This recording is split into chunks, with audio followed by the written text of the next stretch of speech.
कल हुई है। यहाँ मैं एक बात ये भी बता दूं कि इसमें एफआईआर में आजम साहब का नाम नहीं है। एफआईआर में उनका कोई नाम नहीं था, सिर्फ गवाहों के ही कहने पर और उनके खिलाफ ये कार्रवाई और ये सज़ा उन्हें दी गई है।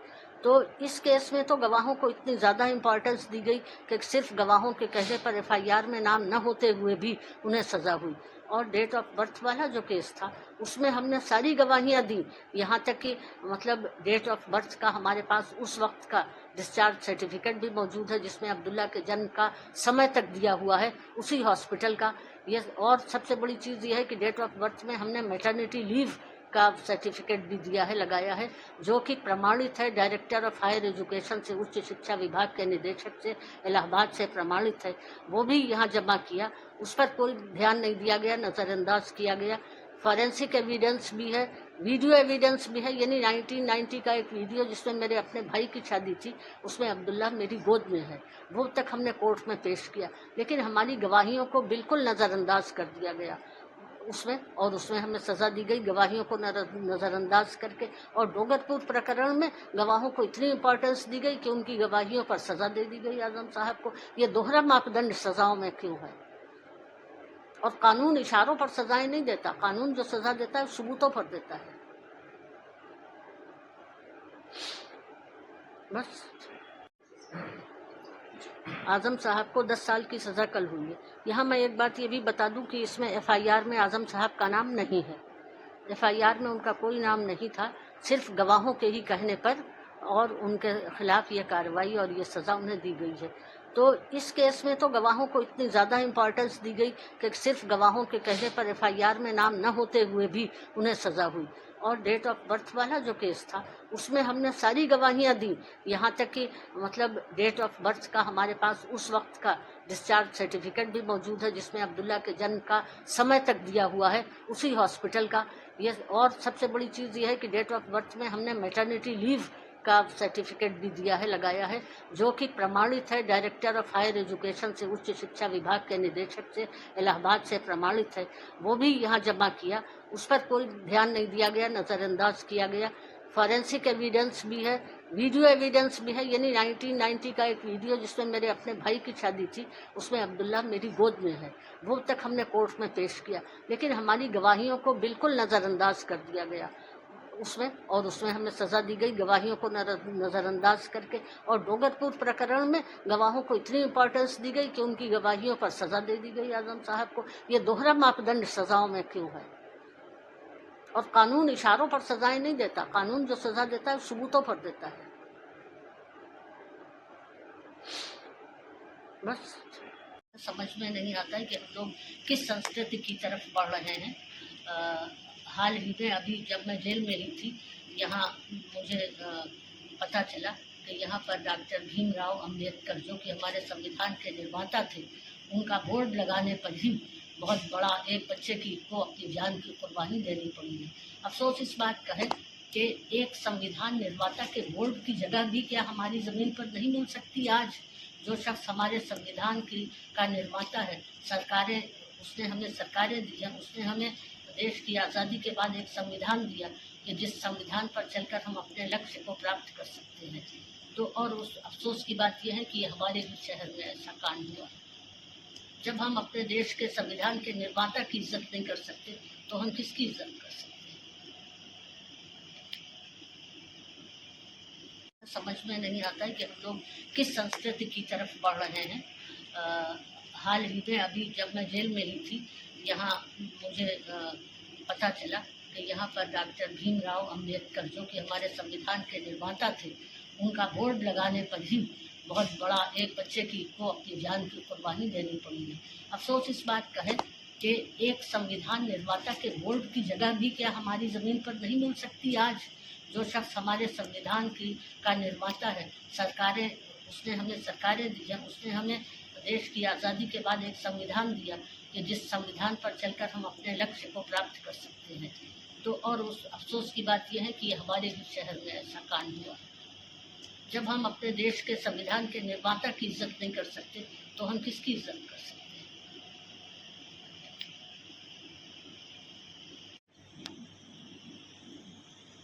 क्यों आज प्रेस कॉन्फ्रेंस बुलाई, क्या कहेंगे? देखिए, मेरे और मेरे परिवार के खिलाफ सज़ाओं का जो एक सिलसिला जारी हुआ है, वो नाइंसाफ़ी की एक चरम सीमा है। हमें अफ़सोस है कि हमें इस आज़ाद हिंदुस्तान में इंसाफ के लिए दर दर भटकना पड़ रहा है, और हमारे साथ जिस कदर नाइंसाफ़ी भी हो सकती थी, उतनी नाइंसाफ़ी हो रही है। अभी कल ही आज़म साहब को डोंगरपुर के प्रकरण में 10 साल की सज़ा सुनाई गई है। यहाँ मैं ये कहना चाहती हूँ कि डोंगरपुर में जिस ज़मीन पर कमज़ोर वर्ग के लिए आवास बने हुए हैं, वो सरकारी ज़मीन थी, जिस पर के कोई मकान नहीं थे, बल्कि सिर्फ नींवें भरी हुई थी या ऐसे ही छप्पर पड़े हुए थे। उन्हें हटाकर आवास बनाए गए, लेकिन उससे आज़म साहब का ज़ाती तौर पर कोई ताल्लुक नहीं था। आज़म साहब सरकार में थे वो, और ये अखबारों में ऐसा आया है कि आज़म खां के इशारे पर वो आवाज़ तोड़े गए। तो कानून इशारे नहीं देखता है, इशारों पर सजाएं नहीं होती हैं, कानून में तो सबूत चाहिए होते हैं। आज़म खां साहब के विरुद्ध कौन सा डकैती का ऐसा चीज़ साबित कर पाए हैं? कोई भी डकैती को कोई चीज़ उनसे बरामद नहीं हुई, कुछ नहीं हुआ। और दूसरी बात यह है कि इन आवासों को बनवाने का आदेश डीएम की तरफ से दिया गया, एडीएम की तरफ से दिया गया, जूडा के जरिए बनाए गए। तो इन लोगों के लिखित आदेशों पर ये आवास बने हैं। क्या इन लोगों के विरुद्ध कोई कार्रवाई नहीं हुई? अगर आज़म साहब के विरुद्ध सिर्फ इशारे पर कार्रवाई हो सकती है, सजा हो सकती है, तो तत्कालीन जो डीएम, एडीएम और जूडा के जो अधिकारी थे, जिन्होंने ये आवास बनाए डोंगरपुर वाले, उनके विरुद्ध कोई कार्रवाई क्यों नहीं की गई? दूसरी चीज़ ये है कि सरकारी पैसे से आवास बने, डीएम के आदेश पर आवास बने और सरकारी ज़मीन पर आवास बने। ऐसा कौन सा गुनाह आज़म साहब ने कर दिया कि उन्हें 10 साल की सज़ा सुनाई गई? अगर हम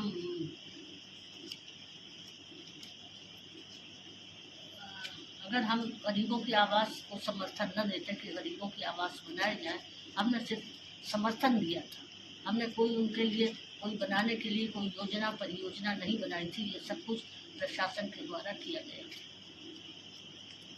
हमें सज़ा क्यों दी गई? इसलिए कि हम गरीब वर्ग के साथ हैं, कमज़ोर वर्ग के साथ हैं। अगर हमने अपनी कोठियाँ बनाई होती दिल्ली, लखनऊ में और बड़ी बड़ी जगहों पर, बॉम्बे में, तो शायद हम सबसे बड़े देशभक्त कहलाते। लेकिन चूँकि हमने रामपुर के जो कमज़ोर वर्ग था उसके ही साथ रहकर यहाँ जो भी सहूलतें हम जनता को दे सकते थे वो देने की कोशिश की। यहाँ अस्पताल में उस वक्त जबकि कोरोना काल में, कोविड में, जबकि कहीं हर जगह ऑक्सीजन की कमी थी, आज़म साहब ने जो अस्पताल बनवाया उसमें हर बेड पर ऑक्सीजन सिलेंडर मौजूद था। यहाँ तक कि रामपुर में बाहर से जो लोग आए उन्हें भी एडमिट किया गया और उनका भी इलाज किया गया। पानी की जो इतनी अच्छी व्यवस्था रामपुर में की गई कि 100 साल तक भी पानी की कमी नहीं होगी, इतनी पानी की टंकियाँ बनाई गई। इन सारे कामों को नज़रअंदाज इन सारे कामों को सज़ा देते वक्त नज़रअंदाज किया गया है। केवल आज़म साहब की छवि बिगाड़ने के लिए ही ऐसे फैसले दिए गए। दूसरी चीज़ ये है कि ऐसे फैसलों से खुद न्यायपालिका की छवि भी धूमिल होती है, जनता का एतमाद, जनता का विश्वास भी न्यायपालिका में कम होता है। इस बारे में हमने पहले भी कहा था कि 16 अप्रैल का ये जो अखबार में, दैनिक जागरण में छपी हुई खबर है कि 21 सेवानिवृत्त जो रिटायर्ड न्यायाधीश हैं, उन्होंने चीफ जस्टिस ऑफ इंडिया को पत्र लिखकर ये कहा है कि न्यायपालिका को कमज़ोर करने की कोशिशें की जा रही हैं, न्यायपालिका पर अनुचित दबाव बनाए जा रहे हैं। कुछ राजनीतिक दल, कुछ राजनीतिक गुट, कुछ ऐसे लोग न्यायपालिका पर अनुचित दबाव बनाते हैं जिससे न्यायपालिका कमज़ोर हो और जनता का विश्वास न्यायपालिका में कम हो। जब जाहिर है जनता का विश्वास न्यायपालिका पर कम होगा तो फिर संविधान तो आप ही उसमें संविधान भी कमज़ोर होता है, और जो लोग संविधान को भी नुकसान पहुंचाना चाह रहे हैं, वो लोग न्यायपालिका को भी कमज़ोर करना चाह रहे हैं। कल आज़म खान साहब को एक मामले में सज़ा हुई है 10 साल की, और 14 लाख रुपए का जुर्माना भी लगा है कोर्ट की तरफ से। तो क्या लगता है आपको, और भी अभी कई मुकदमे हैं, लड़ाई क्या लंबी चलने वाली है? देखिए, लड़ाई तो हम आखिरी सांस तक भी लड़ते ही रहेंगे, जब तक हम पूरा तौर पे हमें इंसाफ मिल नहीं जाता है। और कल जो उन्हें सज़ा हुई है, ये नाइंसाफ़ी की एक चरम सीमा है। किसी डूंगरपुर वाले प्रकरण में किसी एफआईआर में आजम साहब का नाम नहीं है। केवल चंद झूठे गवाह, जिन्हें मैं झूठा ही गवाह कहूँगी, उनकी गवाही का संज्ञान लेकर उन्हें जानबूझकर सजा कर दी गई है। अच्छा, प्रधानमंत्री जी जो है साधना कर रहे हैं, तो आप किस नज़र से देखती हैं? क्या चुनाव में कुछ हिस्सेदार होने वाला है? मैंने बताया नहीं, मैं इस चीज़ पे कोई कमेंट नहीं करना चाहती। आप भी तकरीबन 8 महीने रामपुर की जेल में बंद रही जी। तो बर्थ सर्टिफिकेट मामले में, तो क्या कहेंगी इसको लेकर? देखिए, 2 जन्म सर्टिफिकेट मामले में मुझे मीडिया से भी शिकायत है। मैंने पहले भी कहा था कि मीडिया अब भी, यानी मुकदमे के बाद भी, यही लिख रही है फर्जी जन्म प्रमाण पत्र। यहाँ मैं इस बात को बिल्कुल क्लियर कर देना चाहती हूँ कि इसमें कोई भी चीज़ फर्जी नहीं है। एक गलती में सुधार करवाने की कोशिश की गई, बल्कि सुधार करवाया भी गया है। जो जन्म प्रमाण पत्र यहाँ बना था उसे निरस्त करवाया गया। उसके बाद ही जो असली लखनऊ से इशू किया हुआ जो जन्म प्रमाण पत्र था वो लगाया गया। तो कोई भी चीज़ इसमें फर्जी नहीं है। सारे डॉक्यूमेंट्स मेरे पास हैं और वक्त आने पर मैं आप लोगों को दिखा दूंगी। जो आपके ऊपर मुकदमे लिखे गए हैं, तो उन मुकदमे को किस तरीके से? देखिए, मुकदमे तो सारे झूठे फर्जी लिखे गए हैं। एक अधिकारी के यहाँ बुलाकर रात को आधे घंटे पर एफआईआर लिखी गई हैं और जो बेचारे अनपढ़ लोग थे गांवों के, उनसे सादे पेपर पर हस्ताक्षर कराए गए हैं और फिर वहीं लिखवाया गया है। उनसे नहीं, बल्कि उसी अधिकारी के ऑफिस में जो लोग थे उन्होंने लिखी है एफआईआर। आधे घंटे पर एफआईआर हुई। अच्छा, अभी कई केस चल रहे हैं, तो क्या लगता है आपको, क्या इनकी लड़ाई जो है वो काफी लंबी होने वाली है? देखिए, जितनी भी लंबी हो या छोटी हो, लड़ाई है तो लड़ना ही है।